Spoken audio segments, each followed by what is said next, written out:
Good morning. Today we are going to start our next section, separable extensions. Okay, this is section 27 of our algebra paper. And now what do you mean? Before going to discuss what do you mean by a separable extension, we are going to discuss about multiplicity of a zero of a polynomial. Now just to move to definition of a multiplicity of a zero. Okay. Moving to the definition, let f of x belongs to f of x, set of four polynomials. Okay, an element alpha belongs to f closure. Okay, or such that f of alpha equal to 0. Why alpha of f closure? We know that if f of x is a polynomial in f of x, then all zeros of f of x must lies in f closure.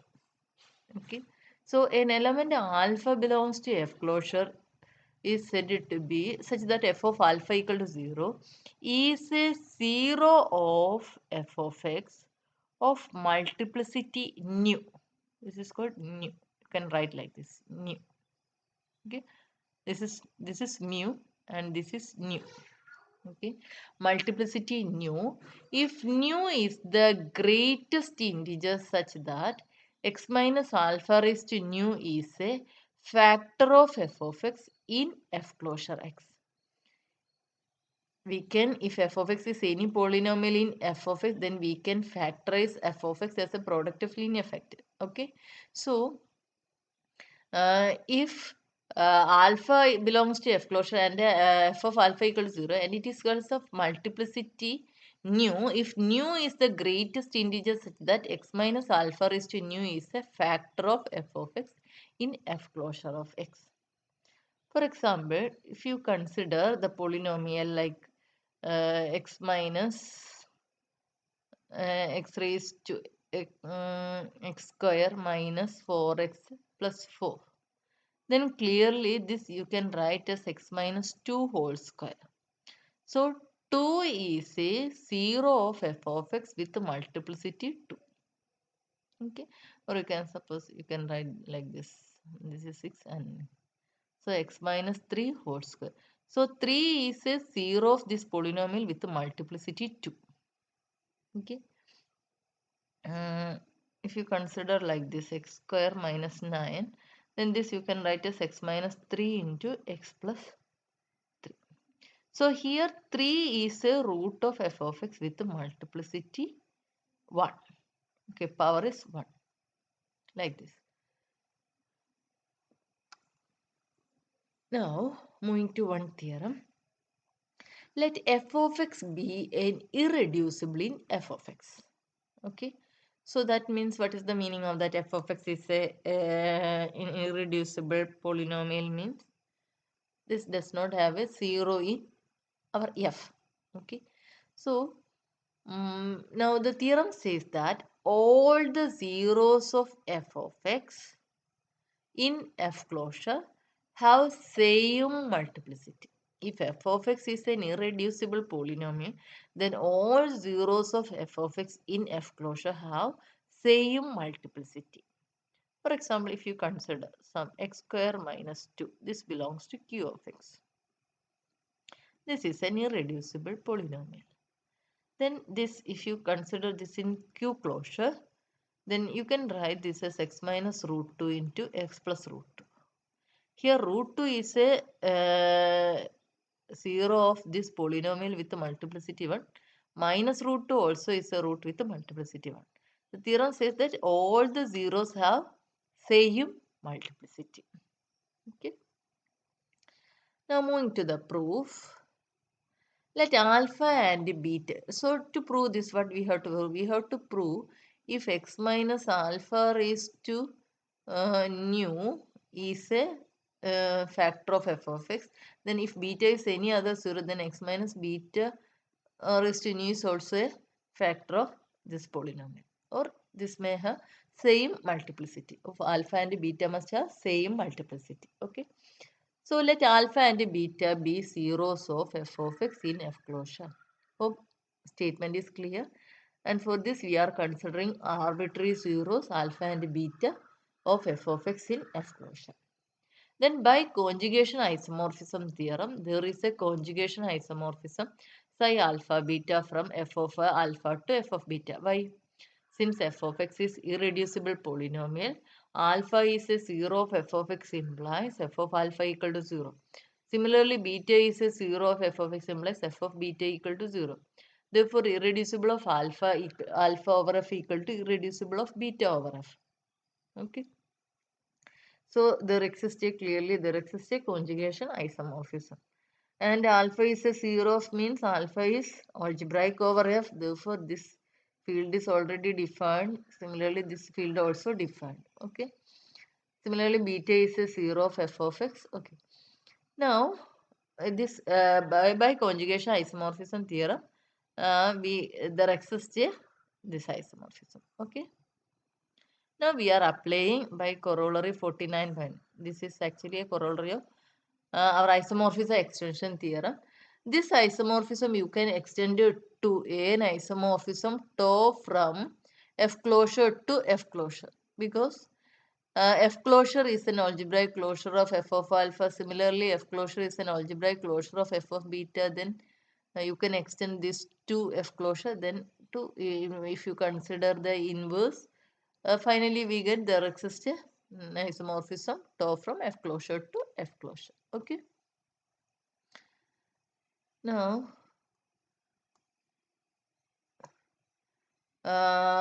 this tau induces. Okay. Now there exists an isomorphism tau from F closure to F closure. Also we have tau of any element. Tau of A equal to psi alpha beta of A for every A belongs to F of alpha. Okay. Now using this tau, there exists an isomorphism tau x from F closure x to F closure x with a tau x of x equal to x. This you have studied in your last semester. Okay, we can, if we define tau x like this, then this is also an isomorphism. Okay, tau x of x equal to x. So tau x of F closure to F closure x to F closure x defined by tau x of a naught plus a1x plus etc. plus a n x raised to n. We are writing like this. Tau of a naught plus tau of a1x plus etc. plus tau of a n x raised to n. We are defining like this. Okay. So let a naught comma a1x belongs to f closure x, and b naught plus b1 x cube belongs to f closure x. Now tau x of a naught plus a1x into b naught plus b1x cube equal to tau x of a naught b naught plus a naught b1x, like this. Okay, you are expanding this bracket.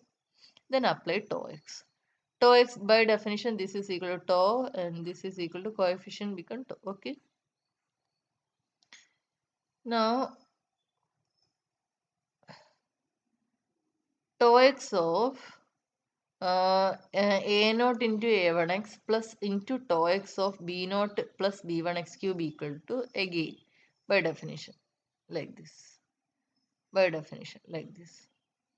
Okay, and which is equal to this. Thus we get tau x of this polynomial into this polynomial is equal to tau x of this polynomial into tau x of this polynomial. Therefore, which implies tau x is a homomorphism. This is a particular case and you can generalize this result. Okay. So, tau x is a homomorphism. Now, tau x of x is equal to tau x of, we have to show this tau x satisfies tau x of x equal to x. For this, tau x of x you can write as tau x of 1 into x. By definition, tau x of this actually tau x of a naught plus a1x plus etc. is defined as tau of a naught plus tau of a1 into x, like this. Therefore, this you can write as tau of 1 into x. But tau of 1, tau is an isomorphism, tau of 1 is 1. into x, which is equal to x. Thus we get tau x of x is equal to x, which implies tau x leaves f of x fixed. How we get tau x leaves f of x fixed? To prove this, we get tau x of x equal to x. Tau x leaves f of x fixed. To prove tau x leaves f of x fixed, we have to prove that tau x of f of x equal to f of x for every f of x belongs to f of x. Okay. Now, suppose f of x is equal to this one. Now, tau x of f of x equal to tau x of this one. Tau c naught plus tau c1 like this. Okay. C naught plus C1x plus C2 because tau is actually tau of A equal to psi alpha beta of A for every A belongs to f of alpha. Okay. But if you take any element of capital F, tau of A equal to psi alpha beta of A. If you take any constant, this psi alpha maps alpha to beta. Okay, and psi alpha beta of a constant equal to that element itself. So tau of a equal to A itself. Therefore, we get this one. Thus, we get tau x of f of x equal to f of x. That means tau x leaves elements of f of x fixed.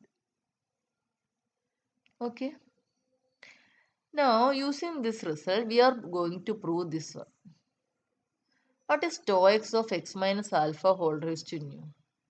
Tau x of x minus alpha into x minus alpha into x minus alpha nu times, which is equal to, as tau is a homomorphism, tau x of this one, tau x of this one into tau x of this one, nu times. And tau x of x minus alpha is same as tau x of x minus tau x of alpha. And tau x of x is x itself minus tau x of alpha. That is tau x of alpha. Here we get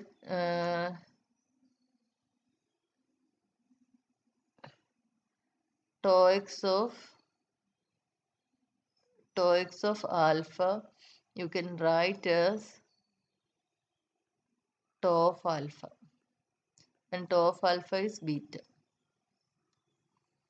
because tau x of c naught is equal to tau of c naught.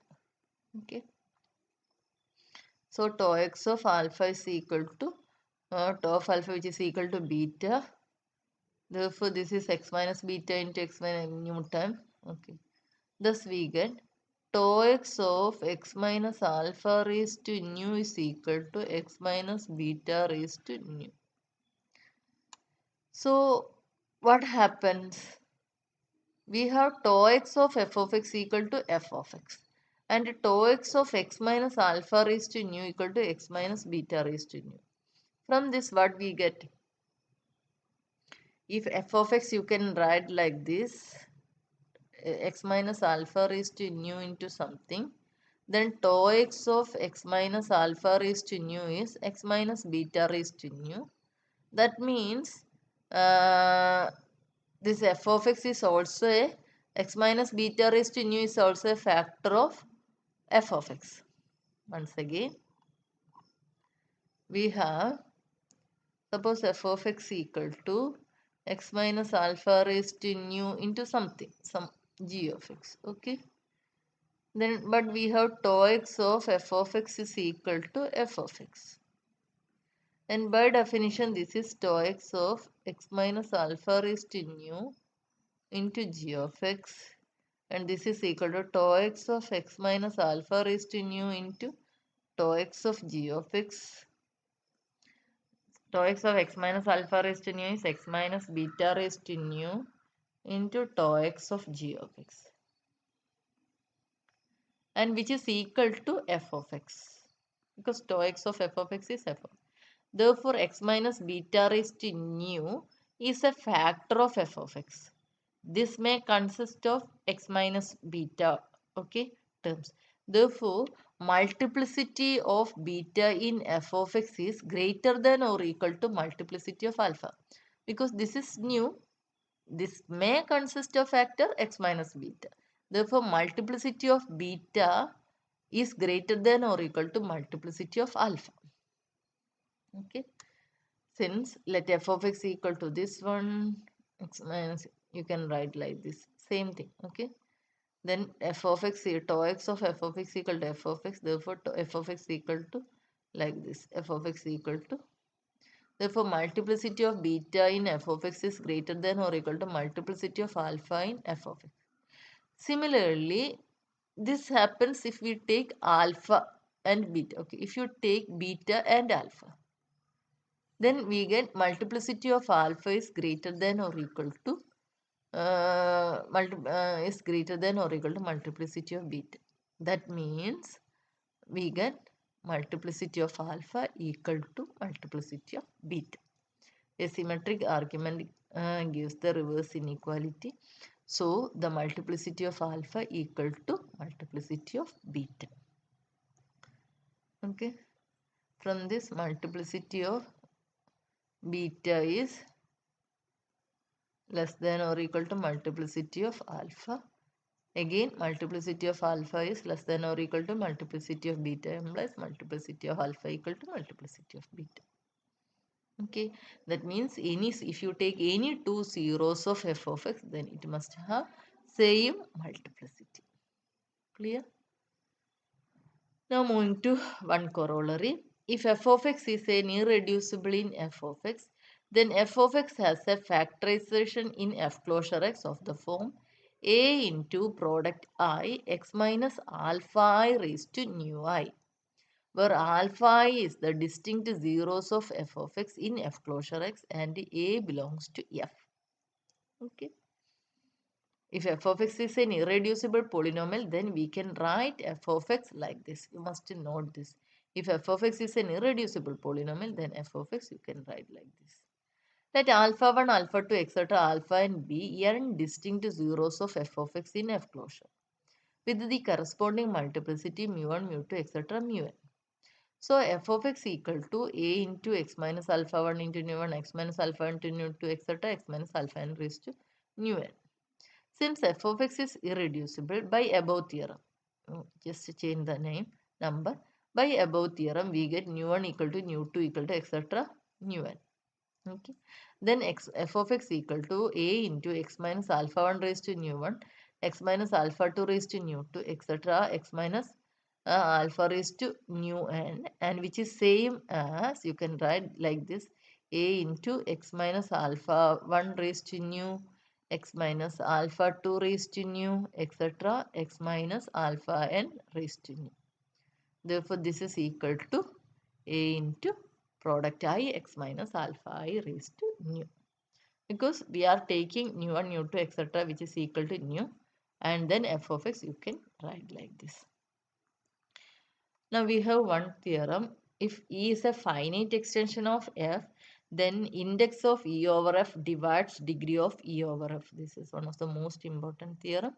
Proof is very easy, and we will discuss this theorem in our next class. That's all for today's